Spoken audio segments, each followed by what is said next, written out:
Olá, meus amados! Hoje temos um tema muito forte: respaldado por Satanás. Assiste até o final. Creio que vai ser uma bênção para a sua vida. Se gostar, deixe um like. Se quiser, deixe um comentário. Quer receber mais deste canal? Se inscreve no canal. Que Deus te abençoe. Shalom no seu coração. Hoje vamos fazer uma coisa que eu amo: passear no livro de Atos dos Apóstolos. Por que eu amo isso? Porque o livro de Atos dos Apóstolos é o único livro de narrativa histórica da Bíblia que está na nossa era. Todos os outros livros de narrativa histórica da Bíblia, eles estão situados em eras, em tempos que não são nossos. Por exemplo, Gênesis é maravilhoso, mas nós não estamos nos dias dos patriarcas, de Abraão, de Isaac, de Jacó. Êxodo é tremendo, mas nós não estamos nos dias de Moisés. Josué é maravilhoso, mas não estamos nos dias de Josué. Juízes é lindo, mas não estamos nos dias de Gideão, de Sansão, de Jefité. Não é dessa forma que Deus trabalha hoje. Os evangelhos são lindos, mas nós não estamos nos tempos de João Batista, nem estamos nos dias de Jesus encarnado. É um tempo que não é o nosso. Nós estamos exatamente no tempo da igreja, da ação do Espírito Santo através da igreja. Esse é o nosso tempo. E o único livro de narrativa histórica desse contexto é esse lindo, inspirador livro chamado Atos dos Apóstolos. E vamos passear um pouco nele hoje. Eu quero que você fique com a Bíblia aberta para a gente ir passeando no livro de Atos, por favor. Não só abra e feche, não, por gentileza. Deixe ela abertinha aí, para nós irmos juntos conversando em Atos dos Apóstolos. Capítulo 16, por gentileza. A partir do versículo 16. Atos 16, 16. Aconteceu que, indo nós para o lugar de oração, nos saiu ao encontro uma jovem possessa de espírito adivinhador, a qual, adivinhando, dava grande lucro aos seus senhores.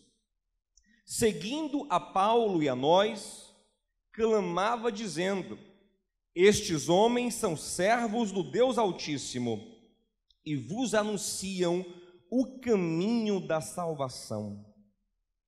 Isto se repetia por muitos dias. Grave essa frase: isto se repetia por muitos dias. Então Paulo, já indignado, voltando-se, disse ao Espírito: em nome de Jesus Cristo eu te mando, retira-te dela. E ele, na mesma hora, saiu. Esse é um texto intrigante. Aqui nós vemos o apóstolo Paulo com sua equipe recém-formada, na missão de evangelizar a principal cidade da antiga província romana, chamada Macedônia, que é a cidade de Filipos. Paulo está tendo até então resultados tímidos na cidade. Por enquanto, só uma comerciante chamada Lídia e a sua família foram alcançadas pelo evangelho. Diferente de outros relatos anteriores das viagens missionárias de Paulo, onde ele chegava, multidões eram envolvidas pela obra de Deus, no mínimo, multidões ouviam a palavra. Em Filipos, a coisa está mais travada. Em Filipos, a coisa está mais difícil. Certo dia eles estão saindo para evangelizar, e uma figura ilustre da cidade passa a seguir Paulo e sua equipe. É uma pitonisa. Esse nome vem da palavra piton, que é o nome místico da serpente do deus grego Apolo. Segundo a cultura da religião grega da época, Apolo tinha o poder de prever o futuro, porque absorveu o poder do espírito de Piton. Então se chamava o espírito de adivinhação de Piton, e quem tinha esse espírito de pitonisa. E essa menina tinha o espírito. Ela não era uma lunática, nem uma impostora. Ela de fato tinha um demônio que a tornava eficaz em fazer adivinhações. Ela era tão boa nisso que pessoas afluíam a Filipos para consultá-la. É tão interessante o caso dessa garota que você pode observar que ela tem senhores e não um único senhor. É o único caso que eu conheço na história de uma escrava com vários senhores. O normal é um senhor com várias escravas. Mas ela é uma escrava tão valiosa que há uma sociedade para ter a sua propriedade. Ela é uma empresa e ela dá lucro a todos os seus senhores. Alguém pode dizer, mas talvez, pastor, é um casal, por isso fala senhores no plural. Não é o que parece no versículo 19, quando diz que os senhores a agarraram. Os agarraram, agarrou Paulo e Silas no caso. Então parecem ser de fato homens que dividem a sociedade lucrativa dessa menina que adivinha com espírito maligno. E aí a coisa começa a ficar intrigante, porque essa menina, cujo demônio obviamente se sente incomodado com a presença do apóstolo Paulo e da sua turma, ao invés de sair para confrontar Paulo, ela sai exaltando o ministério de Paulo e da sua equipe. Ela sai dizendo: ei, povo de Filipos, estes homens que estão pregando aí essa mensagem são servos do Deus Altíssimo.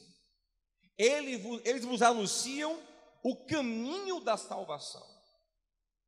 Eu não preciso te dizer que isso é uma artimanha satânica. Isso é o que Paulo chama em Efésios 6,11 de astuta cilada do diabo. É lógico que Satanás não quer promover a igreja e o reino de Deus e nem levar ninguém à salvação. É lógico que ele está, na verdade, travando o evangelho. Você observa que o texto ele segue dando a entender que ninguém se converte, lógico. O diabo foi esperto, fez parecer que o que ele fazia, o que Paulo fazia era a mesma coisa. No ouvido de quem ouvia a pitonisa famosa da cidade dizer: eles são servos do Deus Altíssimo, não sabiam distinguir que Deus era. Se algum judeu ouvisse aquilo, diria: é Yahvé. Mas os gregos, em sua maioria, ouvindo uma pitonisa falar aquilo, diriam: é Zeus. O fato é que ninguém se converte, porque o diabo confunde com essa falsa aliança. Mas o que me deixa mais intrigado não é o diabo usar essa estratégia. O que me deixa intrigado no texto é a passividade do apóstolo Paulo. O texto fala que ele leva dias para tomar uma atitude. Muitos dias. Paulo está vendo um demônio que está atrapalhando a obra, e eu procuro aquele Paulo enérgico, que age rápido, que toma uma atitude, e não encontro. O que faz esse homem tão dinâmico, tão decidido, tão efusivo em tudo o que faz, se calar, ficar passivo, aceitar a propaganda que essa endemoniada faz? É bem diferente do Paulo, por exemplo, de Atos 13. Lá em Atos 13, Paulo chegou junto com Barnabé e estava tentando evangelizar um procônsul chamado Sérgio Paulo, e tinha um homem perverso chamado Elimais, encantador, mágico, que tentava desviar a atenção do procônsul. E Paulo, com ousadia, quando percebeu isso, no versículo 10, disse: você é filho do diabo, perverso, maligno, e não se cansa de tentar perverter o caminho do Senhor, pois a mão do Senhor vai ser contra você, você vai ficar cego, sem ver a luz do sol por um tempo. E na mesma hora, aquele homem maligno ficou cego. Paulo sempre foi assim, gente. Porque agora um demônio atrapalha e trava a obra, e Paulo se cala por tantos dias. Para entender isto, precisamos entender como está o coração de Paulo nesse exato momento. E eu quero te convidar a fazer um mergulho gostoso no coração do apóstolo Paulo nesse exato momento. Por que que ele age assim? E você vai entender por que você muitas vezes também aceita alianças com o diabo. Por causa desse sentimento que nesse momento está no coração do apóstolo Paulo. Para entender, nós temos que voltar no livro de Atos. Por favor, faça isso comigo. Pega a sua Bíblia. Lembra que hoje a gente vai passear em Atos? Pega a sua Bíblia e volta lá para Atos capítulo 4. Estou voltando a minha aqui também, ó. Atos capítulo 4. Para entendermos. Atos capítulo 4, a partir do versículo 32. Lucas vai nos descrever um momento peculiar da igreja primitiva, onde havia tanta generosidade, tanta liberalidade, que eles viveram uma comunhão de bens.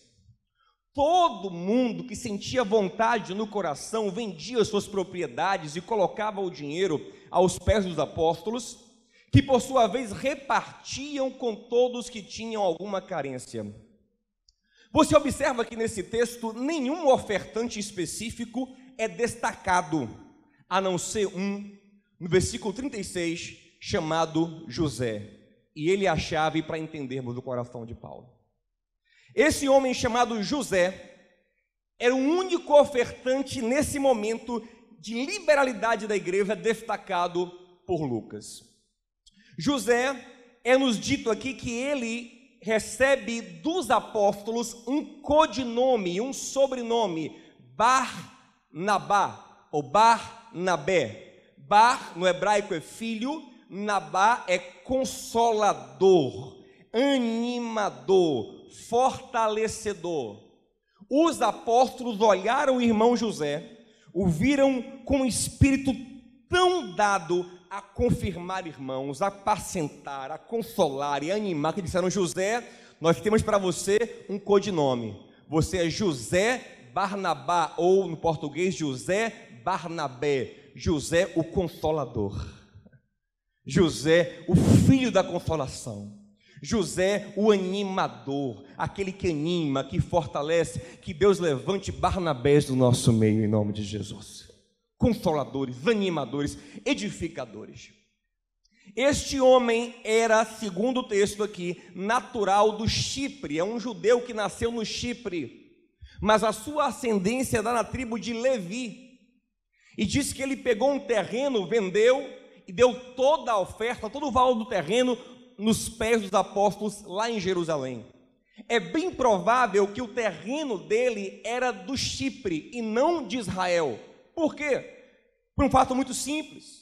A tradição judaica via com muito maus olhos os levitas que tinham terras em Israel, porque a lei de Moisés dizia que o levita não deveria ter terra em Israel, que a sua herança era o serviço do Senhor.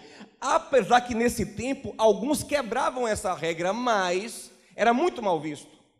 A probabilidade do terreno de Barnabé, por ele ser levita, ser lá no Chipre, é 80%. E os terrenos no Chipre, naquele tempo, eram caríssimos. O Chipre era um lugar de ricos naqueles dias. Então Barnabé vendeu um baita de um terreno, provavelmente, e entregou tudo para a obra de Deus. Consolador, generoso e desprendido. Quem pode dar glória a Deus pela vida de Barnabé? Lá em Atos, capítulo 11, versículo 24, Lucas vai nos dar mais alguns detalhes do caráter de Barnabé. Vai dizer que Barnabé era um homem de bem, cheio do Espírito Santo, cheio de fé, e onde ele estava, juntava muita gente. Aleluia! Que Deus levante mais Barnabés em nosso meio. Um homem cheio da graça de Deus. Vamos lá. No capítulo 9, início do capítulo 9, o nosso querido apóstolo Paulo, ainda chamado no texto de Saulo, tem um encontro com Jesus a caminho de Damasco e abre os seus olhos espirituais. Os olhos carnais ficam cegos por um tempo, mas os espirituais são abertos para a eternidade. Que Deus abra os nossos olhos espirituais. Paulo, então, com muita boa vontade, já quer pregar. Ele sempre foi afoito. Você vê no versículo 20 que ele já entra nas sinagogas e quer pregar, em Damasco mesmo. Mas só dá pepino, só dá rolo. Paulo só gera problema, ele é muito imaturo ainda. Aí no versículo 26, você vai ver uma coisa engraçada no texto. Diz que Paulo então subiu para Jerusalém, a fim de comungar com a igreja, com os crentes, com a igreja primitiva, com o núcleo, com o miolo da igreja, lá em Jerusalém. E quando ele chega lá, irmãos, olha o que diz no versículo 26, capítulo 9. Tendo chegado a Jerusalém, procurou juntar-se com os discípulos, todos. Quantos?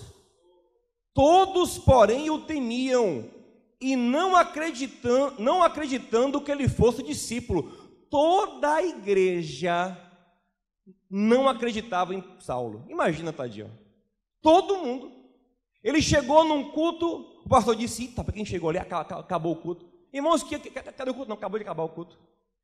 E vai ter uma célula? Não, as células estão suspensas. E o renovo acabou as vagas. Ninguém queria conta. O povo corria, caía fora. Ninguém acreditava na conversão dele.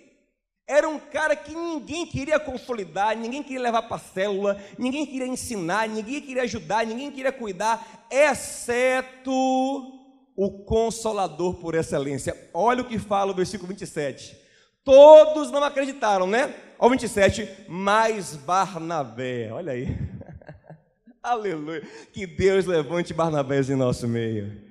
Gente que quando ninguém acredita, ele ainda acredita, ele ainda investe, ele ainda ama. Mas Barnabé, tomando-o consigo, pegou Paulo, levou aos apóstolos, contou-lhes como ele vira o Senhor no caminho e que este falara com ele em Damasco e pregara ousadamente em nome de Jesus. Ele comprou a história de Saulo, acreditou em Saulo, bancou, olhe para cá, respaldou Saulo para a igreja. O que Barnabé fez, eu quero a palavra que eu falei. O que ele fez com Saulo para a igreja, só alguns falaram, eu quero a palavra toda, respaldou. Ele fez o quê? Ele respaldou. Ele respaldou. Ele que era um homem de grande prestígio em Jerusalém, na igreja, disse: vem cá, meu filho. Imagina, gente, isso não é fácil. Isso não é fácil. Dá um exemplo. Vem cá, Bruno, dá um exemplo aqui. Você agora sentou na frente e dançou.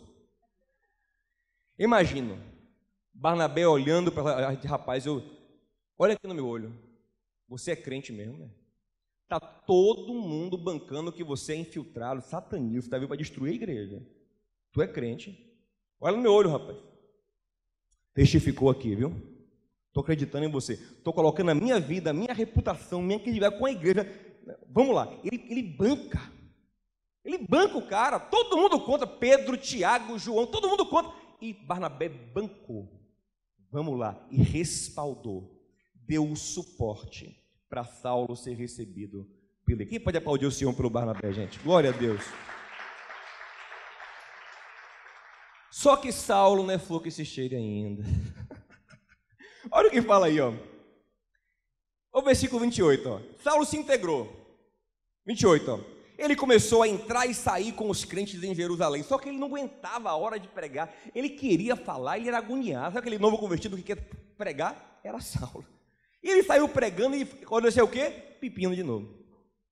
Ele começa a pregar e ele mexe com os gregos, ao 29, e os gregos querem matar ele. Aí os irmãos, percebendo que Saulo dá muito problema, pegam ele no versículo 30, levam para Cesareia. Quem esteve comigo lá em Israel sabe que Cesareia é um porto marítimo. Levam para Cesareia, botam ele num barco para Tarso, que é a cidade dele, e diz: vai para casa, você cria muito pepino aqui. Porque a igreja nesse momento vivia um tempo de paz. Desde Estevão não tinha mais perseguição, era um micro tempo de paz. Tanto que depois disso, olha o que fala o versículo 31, a igreja na verdade tinha paz. Ou seja, apesar de Saulo, na verdade tinha paz, por toda a Judeia, Galileia e Samaria, edificando-se e caminhando no temor do Senhor e no conforto do Espírito Santo, crescia em número. Era um tempo de paz. Depois de Estevão, agora é um tempo de paz. E Saulo perturbando o povo: pecar, meu filho, está demais. Porque os judeus quererem matar é uma coisa, mas até os gregos querem matar Saulo, gente. Então eles pegam Saulo, botam no barco e mandam para casa, vai para Tarso. E ele fica lá. A vida segue. No capítulo de número 11, nós vamos ver, a partir do versículo 19, que chega uma notícia em Jerusalém, que cristãos que foram dispersos da igreja primitiva, passaram pelo Chipre, passaram pela Fenícia e por Antioquia, falando de Jesus, e que a semente caiu em boa terra e estava frutificando, e que lá em Antioquia estava tendo gente convertida a Jesus. E aí, uma igreja está nascendo. Ninguém mandou um missionário para implantar a igreja. Observe, ninguém mandou um missionário para implantar uma igreja em Antioquia. Ela nasceu. Quem é que a igreja vai mandar para consolidar essa primeira grande igreja fora de Jerusalém? Barnabé. Olha aí, versículo de número 22. Então enviaram Barnabé até Antioquia. Mandaram o grande consolidador, o confirmador, o apacentador, Barnabé. Surgiu uma igreja em Antioquia. Quem vai? Barnabé. Agora, olha o coração de Barnabé, gente, quando ele chega lá. Observe, ele como um homem proeminente na igrejaça de Jerusalém, que nessa época, alguns historiadores chegam a dizer que tinha cerca de 100.000 pessoas. Imagina, você numa igreja que tem 100.000 pessoas, você é proeminente, a igreja te manda para uma igrejinha que está nascendo em Antioquia, e olha como ele chega lá, no versículo de número 23, tendo ele chegado e vendo a graça de Deus, alegrou-se e animava todos com firmeza de coração. Ele ficou alegre de ver a obra, de ver vidas novas, e foi consolidar e foi edificar. Quem pode dar glória a Deus por Barnabé, gente? Que homem de coração maravilhoso, grande homem de Deus.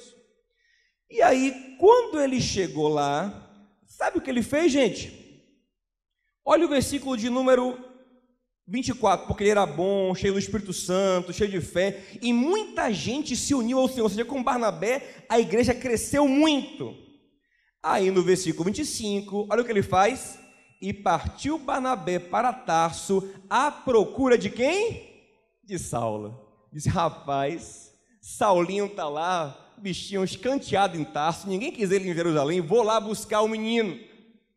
Vou lá buscar porque ele é fervoroso, ele quer fazer a obra, ele vai somar comigo aqui. E ele foi à procura de Saulo. Ele nem sabe onde Saulo, ninguém sabe onde está Saulo. A igreja não tipo assim, Saulo, daqui, não, mandou Saulo embora.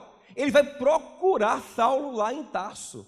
E o texto fala que ele encontra Saulo em Tarso e traz Saulo com ele para Antioquia. Vem, meu filho, vem fazer a obra comigo, vem caminhar comigo. Você vai aprender, você vai amadurecer, você tem uma paixão por Cristo que é essencial. Vem, eu vou te consolidar, vou te animar, vou te ajudar. E ele trouxe Saulo para Antioquia, e o texto fala aí que eles ficaram por 1 ano ali. Paulo ficou 1 ano sendo discipulado por Barnabé em Antioquia. Ouça isso, tudo o que o apóstolo Paulo é hoje passa por esse grande homem de Deus chamado Barnabé. Um homem pouco elogiado, pouco mencionado, para o tamanho da importância dele na história bíblica. Talvez sem ele, Paulo ficasse lá escanteado por anos em Tarso, mas ele foi lá em Tarso e trouxe Paulo para viver esse avivamento com ele lá em Antioquia. Aí a gente vê no começo do capítulo 13, e já vamos ver um Paulo mais maduro.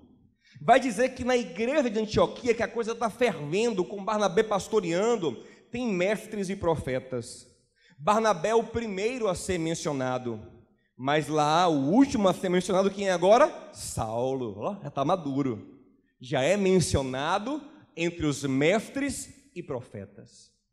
E o texto vai nos dizer, no versículo 2, que eles estavam jejuando e orando, quando o Espírito Santo falou o seguinte: separem Barnabé e Saulo e Barnabé, para uma obra que eu tenho chamado. Agora o Espírito Santo diz a eles: vocês vão sair um pouco daqui da base que é Antioquia e vão rodar o mundo semeando a palavra de Deus. Os dois juntos, o discipulador, o mais maduro, o pastor mais profundo e aquele jovem com todo o potencial, jovem na fé, né?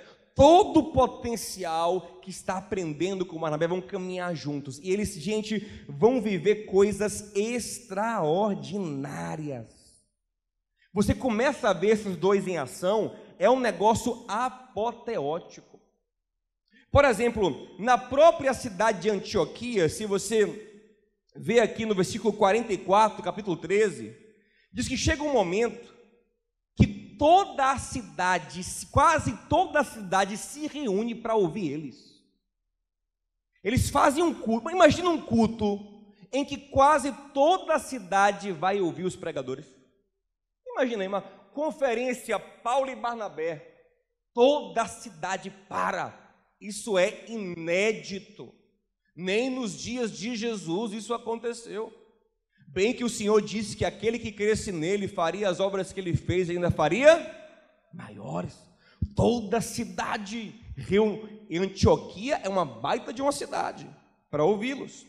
Olha o resultado que eles deixam na cidade, versículo 52, olha aí. Os discípulos, porém, transbordavam de alegria e do Espírito Santo. Aleluia! Paulo e Barnabé geram isso aí, não apenas uma igreja cheia, mas gente cheia do Espírito Santo. Que tremenda essa dupla. Olha o capítulo 14, lê comigo, tenha preguiça não, você veio aprender hoje. Capítulo 14, começa a ler comigo aí, senão você não aprende, irmão, fica só me olhando, não, lê. Em Icônio, Paulo e Barnabé fizeram o quê? Fizeram o quê? Fizeram o quê?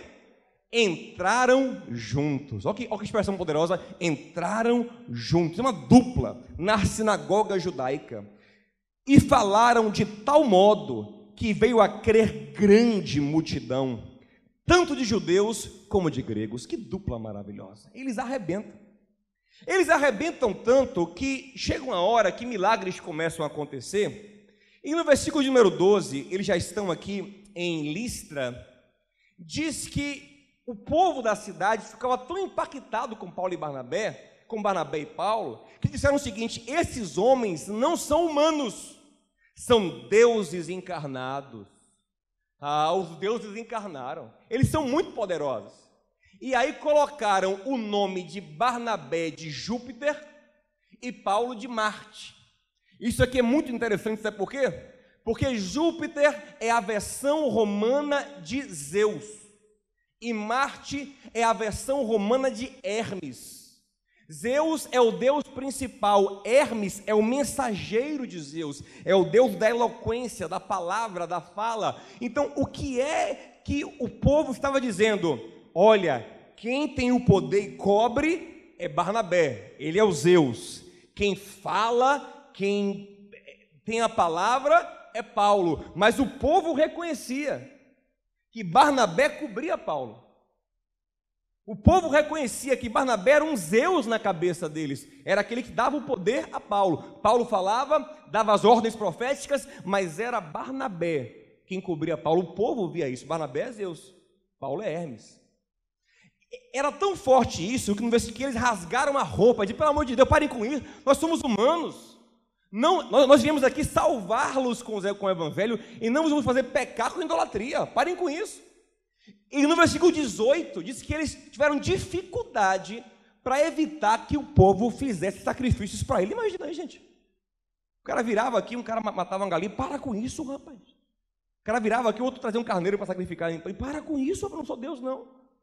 Com dificuldade, Paulo e Barnabé evitaram que o povo sacrificasse a eles. Tamanho era o poder de Deus manifesto nessa dupla maravilhosa. Vou dizer mais sobre essa dupla. Essa dupla em Atos 15, eles vão perceber uma estratégia satânica para frear a igreja. Começam a descer judeus, falsos crentes, os judaizantes, os que na verdade não amavam Cristo, mas a tradição, colocando na cabeça dos cristãos gentios que se eles não se circuncidassem, eles não seriam salvos, negando totalmente a cruz, colocando a lei no lugar da graça, maldição, que Paulo chama em Gálatas de maldição, de evangelho anátema, que coloca alguma coisa no lugar da cruz, da graça de Deus. E esse povo está descendo. Paulo e Barnabé viu isso, briga com esse povo, confronta eles, gera uma problemática, porque o povo fica dividido, e eles fazem o quê? Vamos subir aos apóstolos. E sobem aos apóstolos, e eles provocam o primeiro concílio teológico da igreja. O primeiro concílio teológico da igreja. Fez todo mundo se reunir para discutir o assunto. Foi Paulo e Barnabé. E quando a decisão saiu, foi Paulo e Barnabé que desce, igreja por igreja, libertando o povo com a verdade. Quem pode dar glória a Deus por essa dupla, gente? Vocês não ficam impactados com isso? Só eu que fico? Eu fiquei, meu Deus, que dupla é essa? Esses caras arrebentam demais. E aí, meus amados, olha o que acontece. Eles voltam para a base Antioquia, lá no versículo 36. Eles fizeram uma grande obra. Antioquia está bombando. As igrejas onde eles passaram, milagres, conversão, transformação, uma coisa poderosa. E Paulo tem uma ideia. Paulo é orcaholic. Paulo acabou de chegar e falou assim: Paulo, vamos fazer o seguinte, vamos voltar em cada cidade, cidade por cidade, para ir confirmando as igrejas, para edificando as igrejas. Barnabé disse: estou contigo. Só que aí Barnabé quis levar nessa viagem o sobrinho dele, chamado João Marcos. O problema é que João Marcos, lá no início da caminhada deles, já estava com a dupla, e chegou um momento que o jovem João Marcos deu para trás. Em Atos 13:13 fala que João Marcos refugou, ou por medo, ou por não sei o que. João Marcos largou o barco.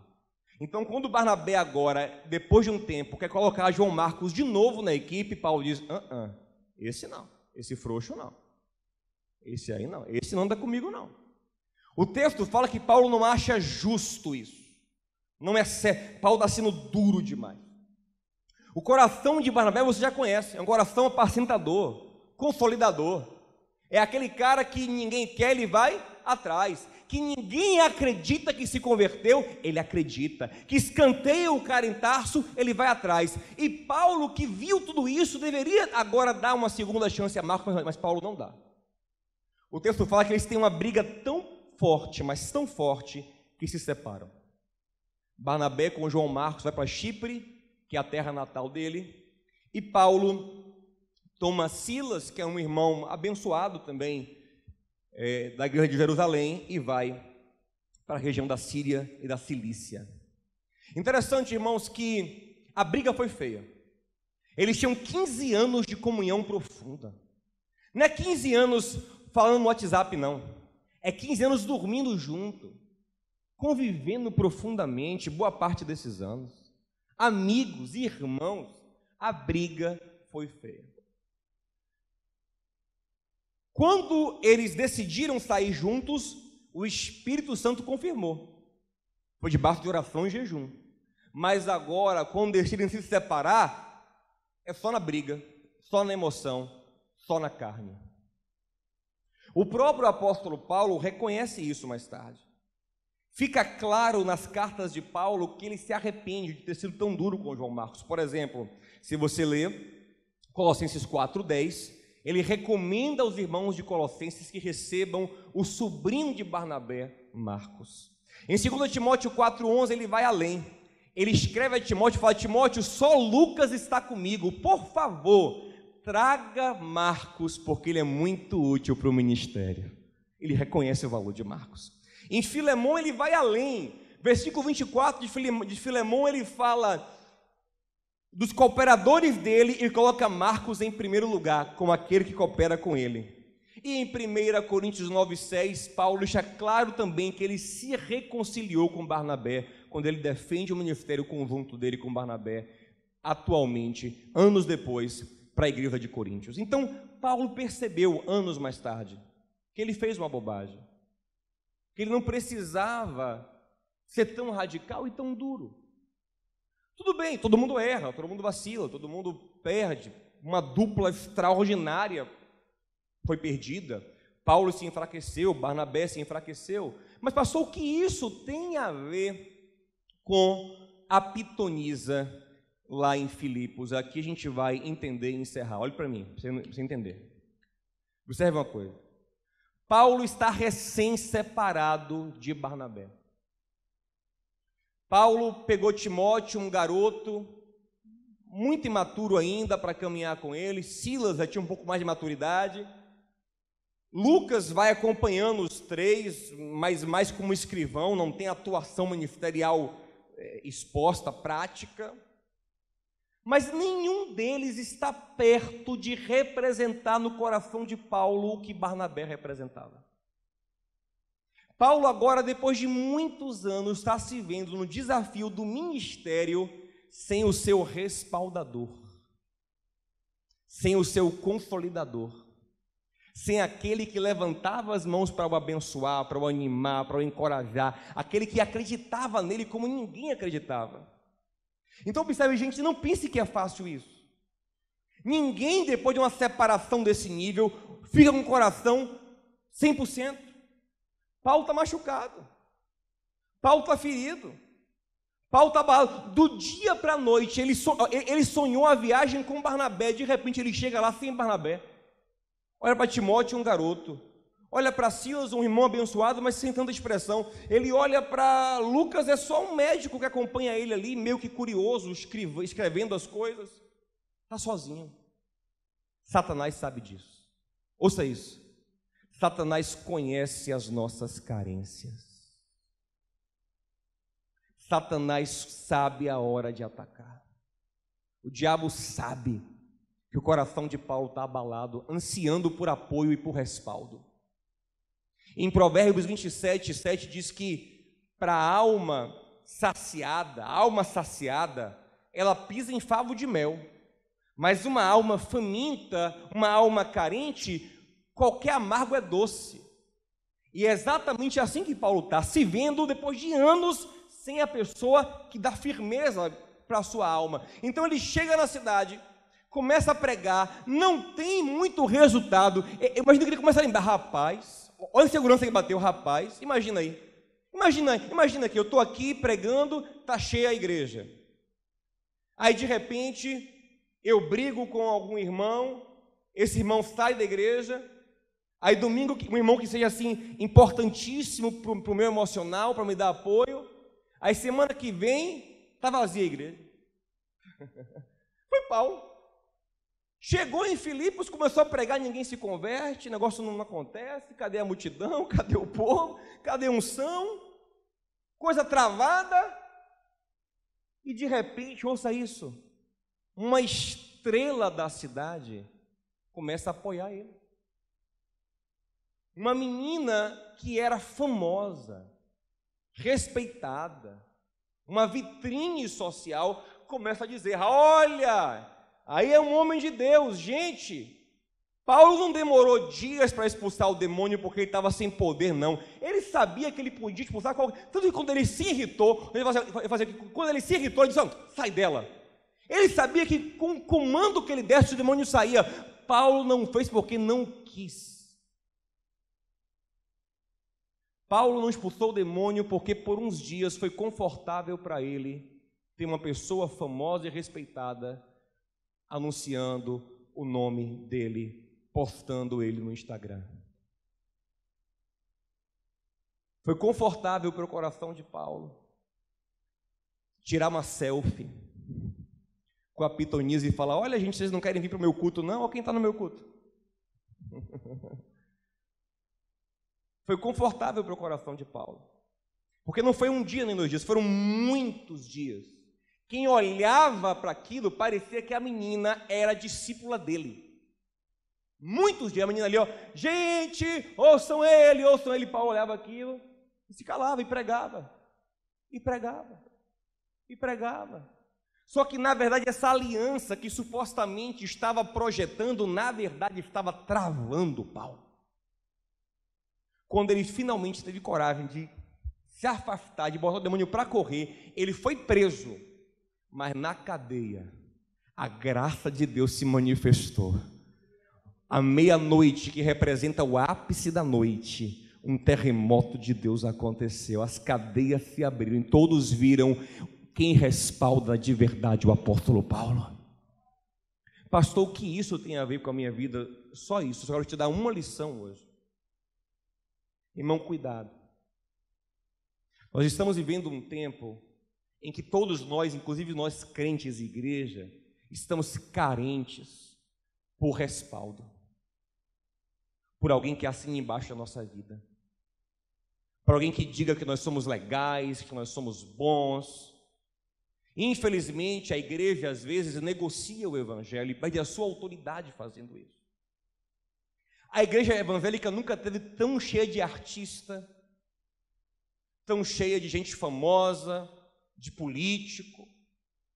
Mas na verdade essas alianças nem sempre são de pessoas genuinamente interessadas no evangelho, mas às vezes são pessoas malignamente usadas por Satanás para nos travar, para impedir que eu diga a verdade, que eu seja crente de verdade, que eu exerça a minha fé de verdade. Eu fico na mão dela.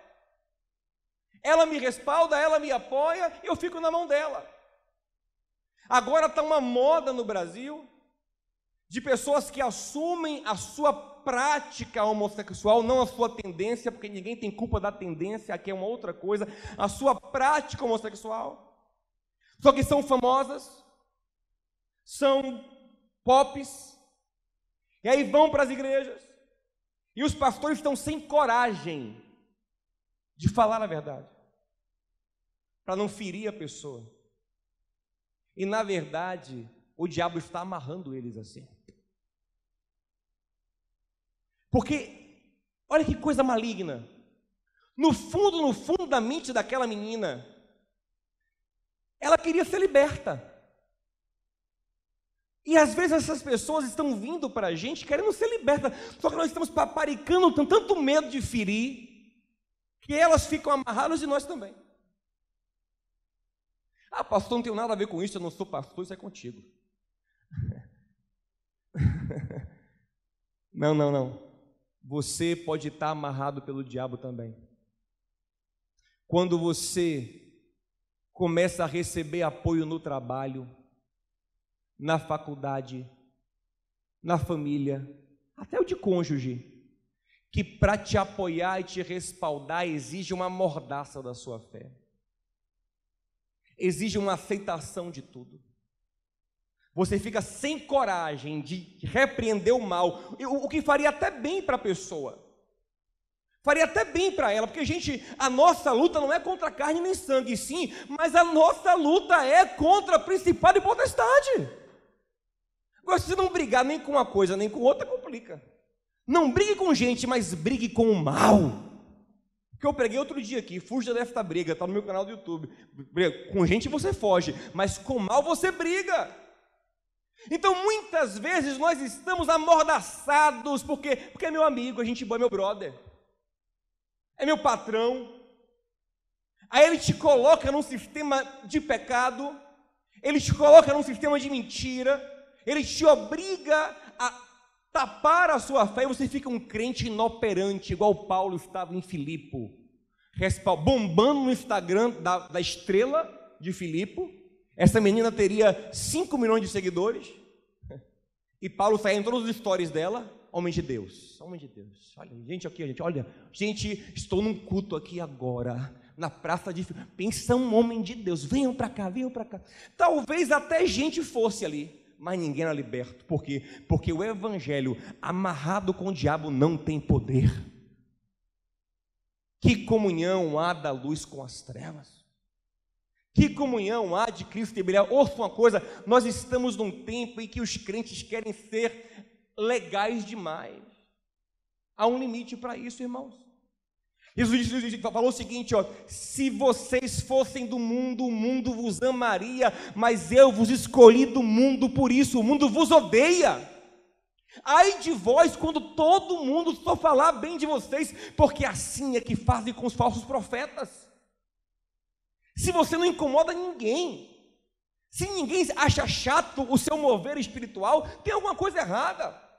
Certamente é um mover ineficaz, é um mover inoperante, que não incomoda as trevas. Infelizmente, em troca de apoio, em troca de ajuda, estamos fazendo isso. E na sua cabeça, não, pastor, Deus me livre de confrontar fulano, meu patrão, minha mulher, meu pai, eu fico quietinho mesmo na minha, porque, sabe, você pensa que está ganhando, mas está perdendo. Isso é uma migalha que o diabo lhe dá. Irmão, se você tiver coragem de ser, não falo para você brigar com ninguém, ser grosso com ninguém, não, apenas deixar a luz da verdade de Cristo fluir, meu amado.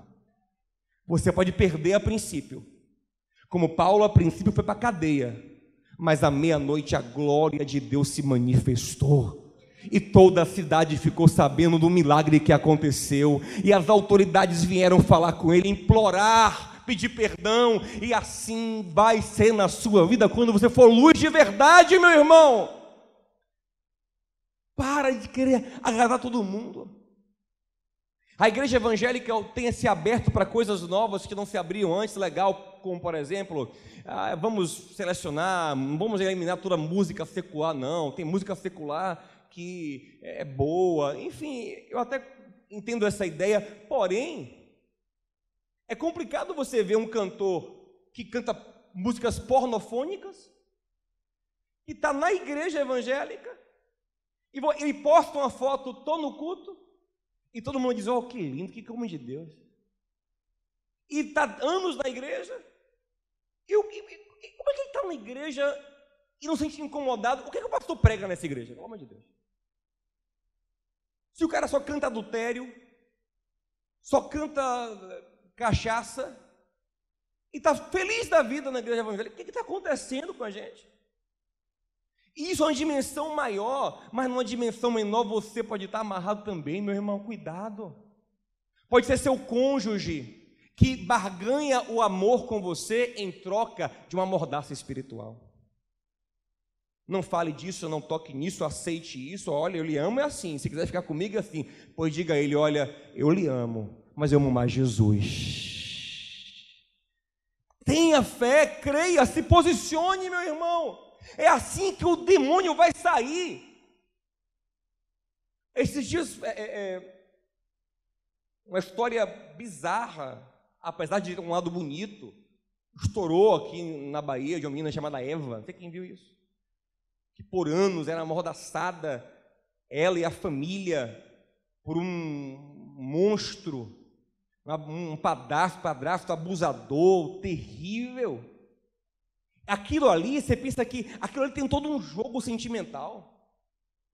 Você se cala, eu lhe sustento, você aceita e eu lhe amo assim, e aquilo vai lhe amarrando, mas graças a Deus que a menina teve coragem de confrontar as trevas. Foi fácil? Não foi, mas está liberta agora. Vai ser fácil? Não vai, mas agora a luz vai brilhar. Meu irmão, não fique na mão do diabo em nome de Jesus. Ouça o que eu estou lhe falando. Paulo ficou dias ouvindo aquela menina falar e parecia a princípio que aquilo era até bom, mas chegou um momento que Paulo se enfadou e disse, chega desse negócio. Vem cá, menina, eu vou lhe falar a verdade, você está endemoniado. Eu digo a você, demônio, saia dela. Aleluia. E o bicho pegou, os senhores vieram e prenderam Paulo e disse: é isso mesmo, chega, eu vou preso, mas eu não faço aliança com Satanás. Está entendendo? E aí Deus vai dar graça a você. Se posicione, meu irmão. Não aceite tudo. Saia daquele grupo de WhatsApp que só fala bobagem e pornografia. Ah, porque se eu sair, meus amigos vão achar. Seja crente, meu amigo. Não aceite o pecado aos seus olhos. Diga: eu não concordo, está errado, eu não comungo com isso. Porque a Bíblia fala que quem comunga com o pecado é participante dele. Quem comunga com o pecado peca junto. Digo: olha, eu não concordo. Ah, mas eu vou perder meu emprego, perder minha amizade de anos, perder meu casamento. Não perca é a presença do Espírito Santo. Porque Paulo estava ali, bombando com a menina e divulgando, mas cadê a unção? Cadê o poder? Nada acontecia. Quando Paulo quebrou aquele sistema ali, foi preso. Mas ele disse que ele foi preso cheio da unção de Deus. Perto da meia-noite ele cantava, aleluia. Perto da meia-noite ele louvava, porque Paulo passou dias opresso. E tem muita gente assim, aparentemente está lindo, mas a vida está opressa. Paulo passou dias opresso, mas quando ele foi preso, apanhou, tomou chicotada, está lá preso num cárcere escuro, mas a alma está transbordando e está cantando. Eu fiz a coisa certa, aleluia, estou cheio de Deus. Eu perdi tudo, perdi o palco que eu tinha, perdi a menina que me ajudava, mas eu estou cheio de Deus. E o que é que Deus faz? O próprio Deus mostra quem é que respalda Ele. Ouça uma coisa: quem te respalda é o Consolador, que não é Barnabé não, é o Espírito Santo de Deus. É Ele que vai respaldar, é Ele quem vai dar o respaldo da tua vida.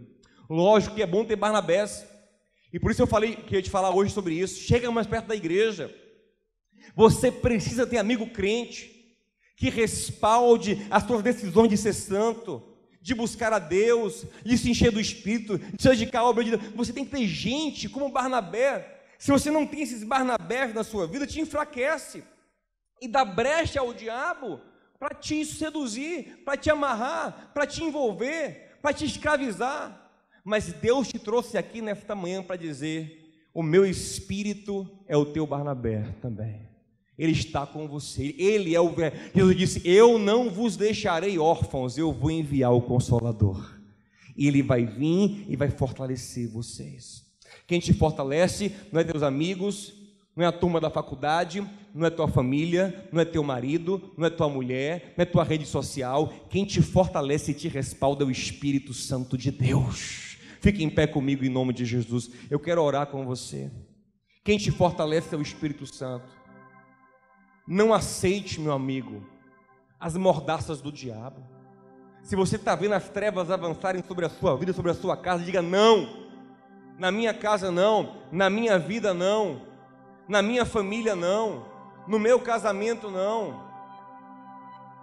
Eu não aceito. E não tenha medo.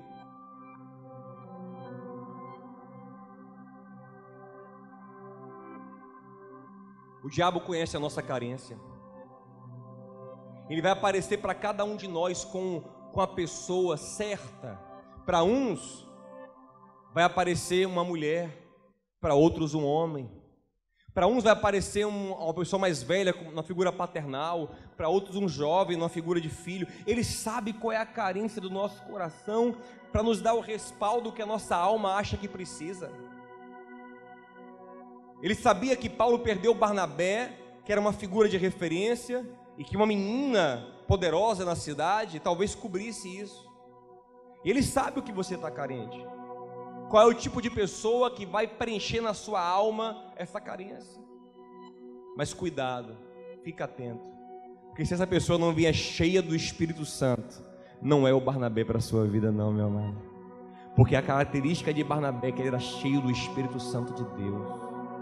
Não aceite essa aliança, não aceite esse cativeiro, não aceite essas pessoas que para te amar exigem que você confronte Jesus e vá de encontro à palavra de Deus. Paulo não estava nem pecando ali, Paulo não estava nem sendo exigido dele ainda não, porque o demônio é assim, ele começa devagarzinho, quando ele vai se aproximando, daqui a pouco ele vai descobrindo que você peca igual a ele. Mas a princípio, a única coisa que Paulo estava fazendo ali era não falar o que tinha que falar. Porque o Paulo que a gente conhece, na primeira vez, ele falou o quê? Sai dela, demônio. Na primeira vez. Ele por muitos dias se calou.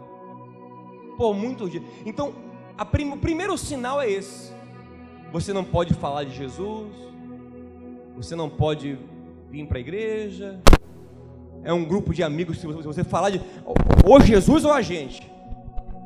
Em todos os grupos de WhatsApp que eu estou, meus amigos sabem, se não puder falar de Jesus, eu não posso ficar aqui. Ninguém vai me amordaçar, meu amado.